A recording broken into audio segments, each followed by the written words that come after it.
participation badges for going on off-roading trails. But now you can prove to everyone else you're better than them. I don't know what I was thinking coming out to the park when it's 90 degrees outside and sweating like crazy on camera, but we'll do this anyway. I'm here to put a couple of new Jeep badges on my Jeep. If you ask any hardcore Jeeper what is the most important thing you should do as a Jeep fanatic, it is collect badges. No, I'm just kidding. Don't want to stir anybody up with that one, but it's something of a hobby of mine. And as you can see, I may have a little bit of a problem. These are the last 5 trails that I've run, and I thought I'd tell you a little bit about each of them as we do it.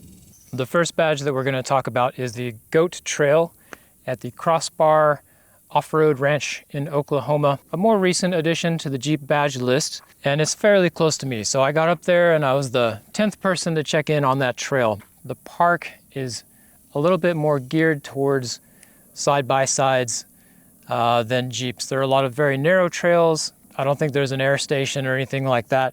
Mostly you're gonna just see people with trailers and their side-by-sides up there. And some of the driving was a little bit rude while I was there. But anyway, the trail itself is a north to south trail. You can run it either direction. It's a little bit hard to find. It's kind of in the middle of the park. I found it to be fairly difficult. It's very rocky. There's a lot of big jagged stuff sticking out of the ground that can catch your differentials or your axles, things you have to climb over carefully. The trail is mostly straight, but it continually goes up and down hills the entire length. I didn't have a lot of trouble with it on 37s. If you did all the more difficult lines, a stock vehicle will definitely scrape and scratch and drag. There were some tree branches and things like that that are going to pinstripe you. So don't go into Goat if you're not afraid of a little bit of body damage and some scraping. Okay, now I'm really starting to sweat. Let's get through these. The next group is 3 trails that I did on my most recent trip to Moab. I think it was my 3rd time at Moab, and I wanted to get these trails in because they were temporary trails from the Easter Jeep Safari of that year. First trail is Kane Creek Canyon, which is now a permanent trail. This is a really fun but very long trail. It crosses over a creek, Kane Creek, many times, and depending on the water level, that can be very easy or very interesting.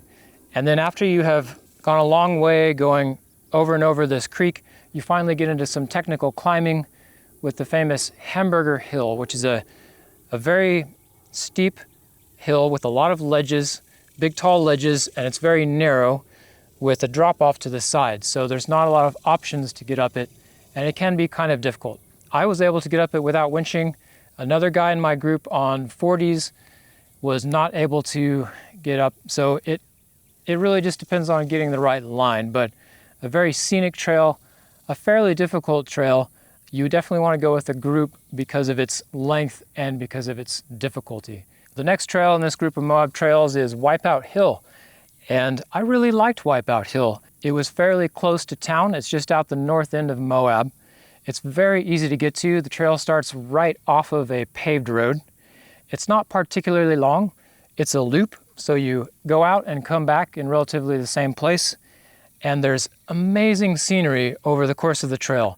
The obstacles are not very difficult on the trail itself. At the far end is an obstacle called Wipeout Hill. And it's optional. You don't have to go up it. But if you do, it's a very scary looking hill. It could be dangerous if you were careless, but it's a great way to try a hard obstacle and realize, oh, this is not so bad. My Jeep is really capable. That is a must-do trail for anyone in Moab going to run a quick trail in the afternoon, something like that. The other one that I did on this Moab trip was D2700 Lost World. This is not a physical badge trail anymore. It was a limited trail, but you can still check into it now for a digital badge. This is definitely a beginner trail. It's also very far away. You're going to be driving about an hour out of Moab. Just a lot of washboard.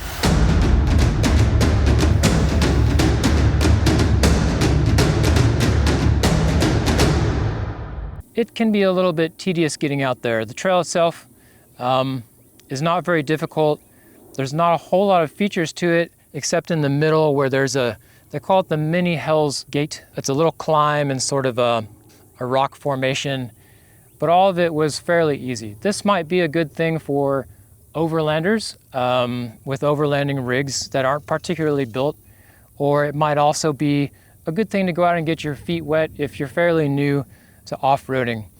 As a more advanced driver, I wanted to go get the badge, but it was so far out, it took a lot of time, and it didn't really have a lot of stuff to keep me captivated. So I at least got that one while it was still available. I'm gonna have heat stroke just from talking about badges. The last one is Amatista Ledges, which is outside of Las Cruces, New Mexico. On my last trip to Moab, I drove straight south on my way home to Texas and made a stop out there because there's just that one badge right there by Las Cruces. It's in a prehistoric trackways national monument. There's not much to see there. There's a parking lot. There's nothing else out there. You climb into the park up some very steep hills, and you get into the very back of the park, and Amatista Ledges itself, it follows a dry wash, which if I had to describe it, imagine a road that is entirely chunks of cinder block sized rocks. You're just driving over chunks of rocks in a very narrow wash with walls on either side and branches on juniper trees scraping you. And it was rough. It knocked off my tail light. It detached one of my fenders that I had to put back on. A lot of scraping on that trail, a lot of very sharp, rough rocks. It's very scenic out there in the desert, and it was very beautiful, but extremely remote and definitely intermediate or harder trail. If you're not very self-sufficient, then I would make sure that you go out there in a group because it was pretty difficult and you could damage something. The last obstacle on that trail is a hill climb with a big ledge on it.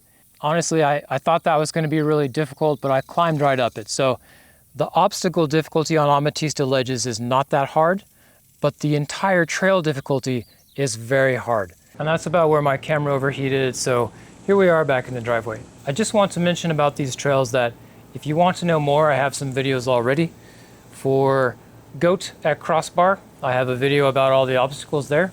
I've got a great video on Wipeout Hill that you can watch. It talks about the placement of the line going up and down the hill. And finally, Amatista Ledges, I have two videos on that. One is about that giant waterfall and big gym, and then the other is a full trail drive of Amatista Ledges. It's about 40 minutes long, and you might enjoy that if you like just following the trail all the way through. Now, regarding the badge program, you can see that I'm a little bit nuts about collecting these badges. However, I really like the program. I like all the places it's taken me. It can be a little time consuming and a little expensive to get across the country thousands of miles to drive in these places, but I've seen things that I would have never been to before. So overall, I think the Jeep badge program is a really great way to get to new places and see new things and to drive trails and get a lot of experience with different terrain. I'd love to know what your favorite Jeep badge trail is, or if you have any great stories about that, you can leave it in the comments below. Stay tuned to the channel, and I'll see you next time.